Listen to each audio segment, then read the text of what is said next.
guys, welcome to a new reading vlog. Long time no see.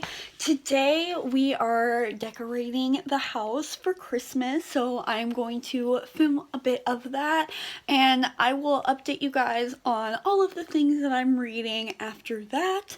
But until then, enjoy this little Christmas montage and let's get festive, bitches.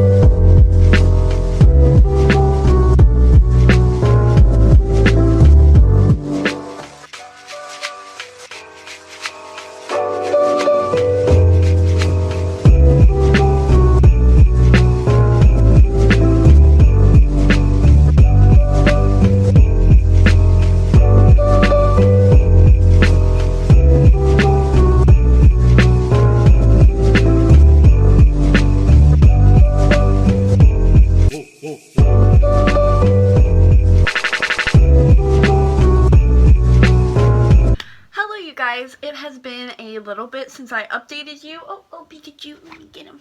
So, I need to update you guys on what I've been reading, and because I haven't talked to you guys, I haven't done a weekly vlog in quite a while. This week, just today, I finished American Royals by Katharine McGee. This is a kind of alternate history as if America became a monarchy instead of a democracy after the American Revolution. It's literally just trashy Gossip Girl, Real Housewives of America, CW trash, but it's good because it's so cliche, it's so predictable, and it's so tropey that you just love it, you know when you just want to watch reality TV and you just want to put it on and you don't want to have to think about anything too hard. That's this book. So if you aren't a fan of super tropey stuff, if you aren't a fan of cliches, definitely avoid this book at all costs. It doesn't really talk about international and even domestic relations. It mentions there's apparently a Native American dukedom and some other things, but those kind of big topics, Katharine McGee didn't set out to do that, and I'm okay with that, because what she gave me was just a look into a bunch of teenagers' love lives, and that's, I'm not mad about that. I'm really not. It is super hetero and super white, and that's kind of my main two criticisms for it. There is a main character who's Latina, but we don't really get that reference on how her life is or how her relationship with the royal family affects and how her race affects that and the public image of her. It's more just talking about the fact that she's a commoner as opposed to has a title and everything, and I'm okay with that. If Katharine McGee isn't equipped to properly and thoroughly handle those topics and she isn't comfortable doing that, I would rather her not really delve into it than do it half-assed. I don't want her to make claims that she can't back up. It is super hetero though. I think that character, that Latina character, her character's name is Nina, I think she should have been with Sam, who is the younger princess of the royal family, and they are childhood friends. I feel they should have gotten together. Beatrice, who is the heir to the throne, I loved her. She is very much that tropey, perfect princess that is just does everything. She's America's sweetheart basically, and I loved her, and she has a romance with her bodyguard, so there's the princess bodyguard trope, which is like honestly has to be one of the top 5 best tropes. And you don't get that too much. I remember that was one of my main things that I loved about the Throne of Glass series, even though Cole isn't really her bodyguard, but like there's still kind of that dynamic, and so I loved that that was there. Daphne is kind of our antagonist. He's literally Blair Waldorf, and there's also like a Chuck Bass, Blair Waldorf kind of romance with it, and I loved that. Daphne is actually like legitimately a horrible human being, but her storyline was interesting in how terrible she was. She gave me the drama that I needed in the story. Without Daphne, I feel like the book would just be too boring in my opinion, but like her vindictiveness and just like horribleness was really a driving force for the books. Also, I started Captive Prince by C.S. Picot. I am almost 100 pages into it, and I don't really have a ton of opinions so far. I really like kind of the historiography of the book so far. Damon's country is Greece, very Mediterranean, and Lauren's country seems to be very Versailles inspired. I also really like the discussion of sexuality so far. I just read a part and they're talking about hetero relations are not encouraged between nobility, at least like non-marital sex between men and women are not encouraged because like bastards are so heavily put down upon in their society. I just love the fact that heteronormative relationships are taboo in this country, as opposed to like in our world when that obviously is the opposite, which is another thing that is very, very, very Greek. Even though this country is like more France-based, that's an extremely Greek viewpoint. It's very, very interesting. Like it deals with dark themes, but I like the discussions of sexuality. But like other than that, I just don't feel like I have enough content yet, but I am liking like the world building. I went into this knowing the trepidations that people had. I don't even know if I'm using that word correctly, but like I went into this knowing that a lot of people don't like it and a lot of people have valid criticisms of it, and so but I just went in with an open mind because I just wanted something different and something that wasn't afraid to break normative boundaries, and I feel like I am getting what I wanted in that sense. Hi, it's been a few days since I've updated you. I have become a failure of a vlogger, and that's just how my life is right now. I finished The Captive Prince since I've last spoken to you. I can't say that I really enjoyed it.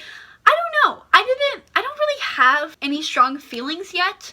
I gave it a 3.5 because I thought the concept was unique and it was surprising in that I wasn't expecting it to be so political. I know that it's a very like controversial book or whatever, but I found that none of the themes in it were like romanticized or anything like that. The main character clearly condemns those actions and all of those things. Most people that really love this series say that the first book is kind of the setup book, which it definitely reads like. So, I mean, I think it's fine. I have started Into the Crooked Place, which you aren't even going to be able to see because of the library foiling. This is bad.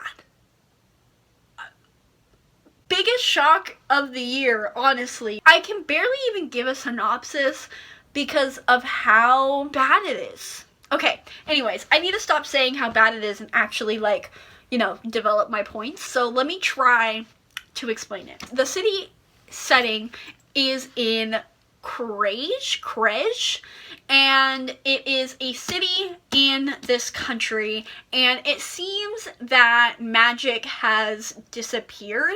It used to be a regular thing, and there were these people known as crafters who were able to craft new magic, but then there was this wars called the War of the Ages, and something happened where all of the crafters disappeared or they were killed or something like that. So new magic isn't a thing, and there was also this like magic sickness that seemed to happen when someone ingested too much magic and they were killed because of it. But now in the present day, magic is still a thing and it's still a commodity, and it seems to be kind of like a black market kind of deal, because two of our main characters, one is the underboss of the whole criminal underground. Then there's another character, Tavia, who works for the underboss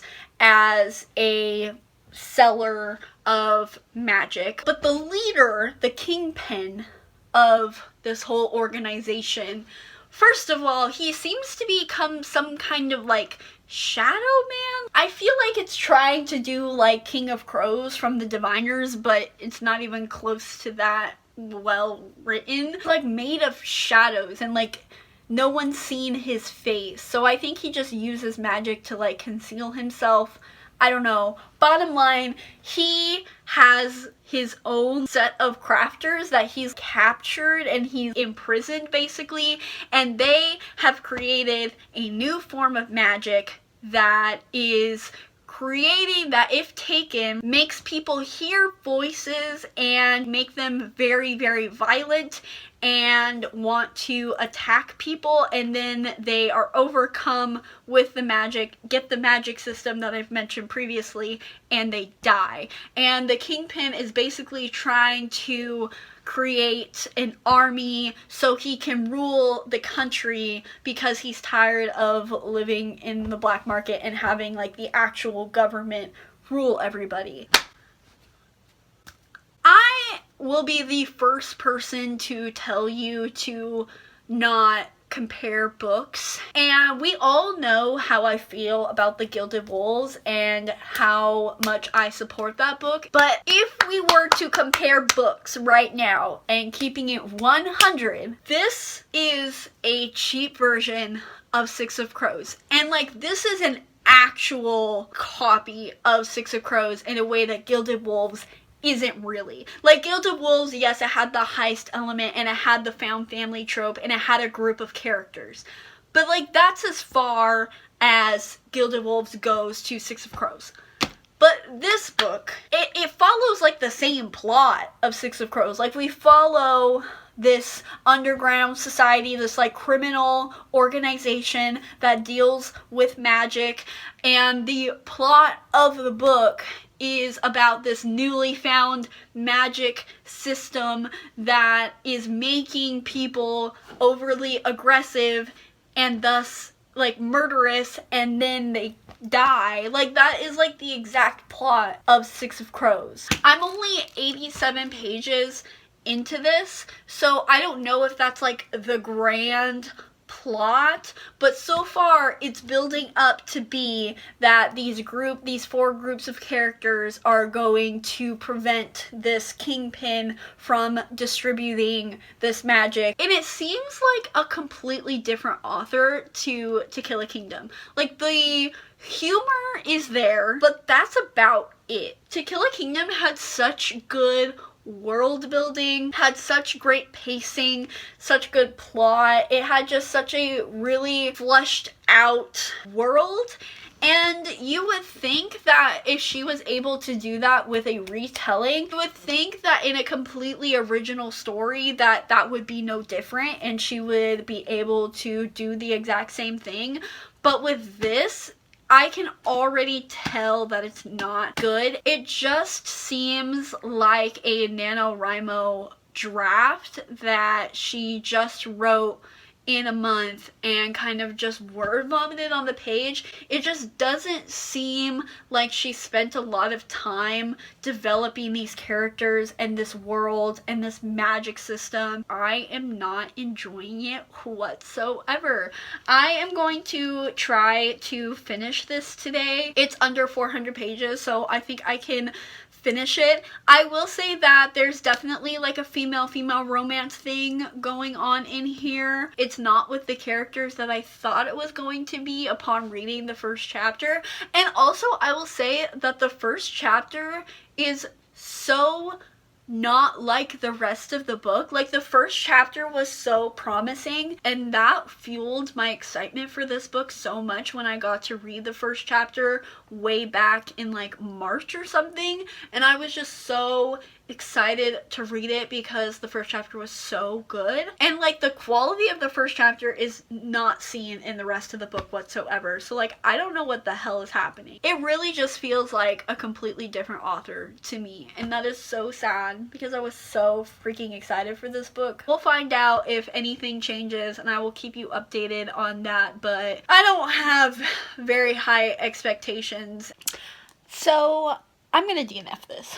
I just am one of those people who, once I have my mind made up about a book, really nothing can change my mind. I am a little disappointed that I'm deciding to DNF my most anticipated read of the year, but also I don't want to force myself to read anything that I don't want to read, especially near the end. Like, I want to have December end strong. I also did not have a great reading month in November, so I don't want to force myself to read this. I don't think it's going to get any better. I read a lot of reviews just to make sure that I wasn't really missing anything, and all of the reviews were saying exactly the same thing that I already said reading 90 pages of this. So I'm gonna DNF it. The second book comes out next year or whenever it comes out and it ends up being really good, I'll pick this back up and we'll revisit it. But right now, I just don't want to read it. It's just not written well. The characters are bland, boring. There's not really any relationships that I'm really attached to. The magic system is just not really that interesting to me. It's just nothing about this world is interesting to me or keeping me engaged. So, DNFing this. I have two options for a book that I'm going to read instead. So I have Angel Mage by Garth Nix, which is my other my other library book that I have. All I know is it has to do with magic, got something to do with angels, and I've always been very interested in like angel lore because I feel like it's something we don't get a ton of. And another thing that has me really, really intrigued by this, not only is the cover really beautiful, like look at that spine, that is so stunning, but also it has been blurbed by Sarah J. Maas, Brandon Sanderson, and Lee Bardugo, and Holly Black. Like, that is some high praise. Or, and I know this is what everybody is going to be screaming at me through the screen to read, Crooked Kingdom by Lee Bardugo. I want to read this by the end of the year, so what I'm going to do is I'm going to start Angel Mage, because that one takes more time probably for me to get invested, and once I'm done reading that and I've decided that I'm done reading that for the day, I'll pick up Crooked Kingdom. I'm really fucking sad by this, but if I'm being honest, I kind of, for some reason, I don't know why, maybe it was because nobody was talking about this book, and like To Kill a Kingdom isn't a super hyped book either. I have noticed that it has been getting a lot more hype recently, and like, it's not known, like it gets like book merch and things like that, but I didn't hear anybody talking about this book, so I was a little nervous, and I kind of was thinking that it was gonna suck. I don't know why, and maybe that's the reason that I put it off so much, is because like a deeper part of my subconscious just knew it wasn't going to be good and I was going to be disappointed with it. I was right. I'm always right. I always am. So like, I don't know why I'm surprised. I feel like this vlog has been very boring, but that may just be my self-consciousness. I don't know. Well, I hope you guys are having a good time, because I quite frankly don't even know how this is looking right now.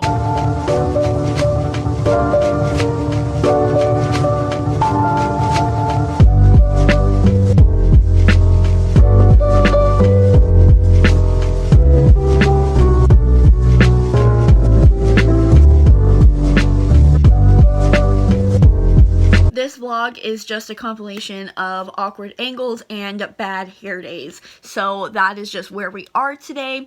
I have been reading Angel Mage and I have gotten quite far. I've read 170 pages, so hopefully I can give you guys a synopsis and kind of my thoughts so far. Just bear with me though, this clip will be pretty long because this is quite a complex book and there's a lot of things to it. So again, bear with me as I try to give a synopsis and try to explain what's going on in this story. So 150 years ago in this country of Istria, there was this ash blood plague that went around the country and basically destroyed 2/3 of the population. This plague either one, turned the people's blood into ash and they died, or two, they turned them into these beastling people. In an effort to contain the plague, of the other countries surrounding Istria blocked off their borders, and now the country of Istria seems to just be populated by beastling characters. Now, 150 years in the future, present day, a very powerful mage has awoken who was present during the ash blood plague. And now this mage, her name is Lilith, and I'm just gonna call her Lily because that's just too many syllables. She was a very, very powerful mage. Now, in this world, the magic system is based on angels, and it's kind of a lot like a pantheon of gods. Like, each of these angels have a specific scope of what they rule over. Like, there are angels for bringing of light, there are angels who can lock things up and like shut things out, there are angels who can protect and heal. Like, there's just a whole bunch, like thousands of angels out there, and they each have specific domains and they each have a specific scope of their power. And there's a hierarchy to these angels, so like the archangels are like the most powerful, and then there are the cherubim who are the least powerful, and there's just a bunch of levels to that. People in this world all seem to some capacity have the ability to summon angels, and thus they can take on their power and help them do their bidding. But these angels do take a toll on somebody's life force, so you will age quicker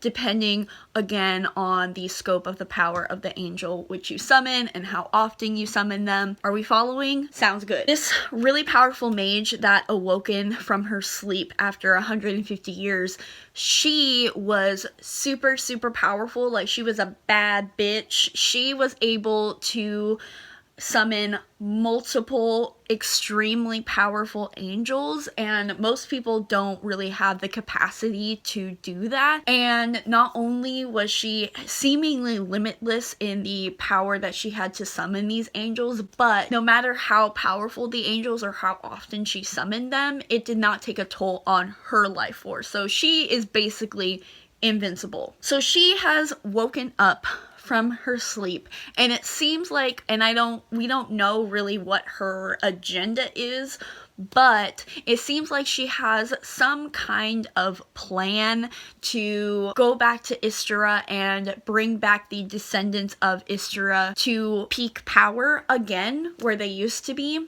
And she has to call on 4 individuals. One of them is some architect guy. He seems to be really good with numbers. We don't really know the scope of how all of these people are invested in her plans yet. Then we have an icon maker, and the way in which these angels are summoned are through icons, and they're usually like rings, like jewelry, and badges, like things like that, like metallurgy. And then we have a musketeer of the queen, so like a soldier, a female soldier. And then finally we have a doctor, physician kind of guy. So there are these 4 people that are somehow going to be involved in Lily's plan to take back the country of Istria. That's the basic overview. I tried to simplify it, but it is a lot. My thoughts are, I am really enjoying the complexity of the magic system. It's really interesting, and I really enjoy the like Pantheon-esque factors of it. Like, I love that there are all these angels and they each have their own specific power, and that seems to be the driving force of the book. It doesn't seem that this book is very heavily character driven. I will say though that Lily is a badass and I love her. She's only been in the very beginning so far, so we haven't been reconnected with her in quite a while, but she seems very ruthless. She is definitely on the morally gray spectrum. She basically makes all of the angels her little bitches, and I just live for that so much because she almost seems like a villain character. At least she is portrayed as a villain character in history. I'm gonna assume that there's much more to the story than that, but she is presenting herself as a villain as well. Like, she has no qualms like killing people or forcing angels to do her bidding. Like, she threatens and she will follow through on those threats, and I'm very excited to see more of her. The writing style is not my favorite whatsoever. It's very bland in a way. It almost kind of reads like an academic essay. He like says things like in addition and consequently, and like it's just very to the point, and there isn't a lot of fluff. And I mean, I don't always need flowery writing, but in this case it's just very bland, and I'm not loving the writing style. If you guys have read Nevernight, you know how there's like the footnotes, and all of the footnotes are like world building and things like that. They don't necessarily contribute to the plot per se. This book does the exact same thing without footnotes, and it really just makes me wish that it had it. There will be times in the chapter where we'll be in conversation with characters, and then there will just be blocks of text talking about the backstory behind a particular building or a particular icon or things like that, and it just feels out of place, where if I just imagined it was a footnote, it would just be organized so much better. So that is another criticism. Again, like, the writing style in this is not great. So if you are someone who is sensitive to writing styles, I would say, I mean, give it a shot, but it's definitely not the most well-written book per se, but again, it's a really interesting concept, and I'm really enjoying it. Alright, you guys, so I just got done editing this vlog, and it's already pretty long, so I'm just going to cut it off here. I read 2 books this week. One was American Royals by Catherine McGee, which I gave 4 stars, and Captive Prince by C.S. Picot, which I gave a 3.5 out of 5 stars. The next reading vlog will be my 'Tis the Season-a-thon vlog, which I'm very excited for. I'm very happy to be vlogging again, and if you didn't enjoy this vlog, there's always next week. Bye!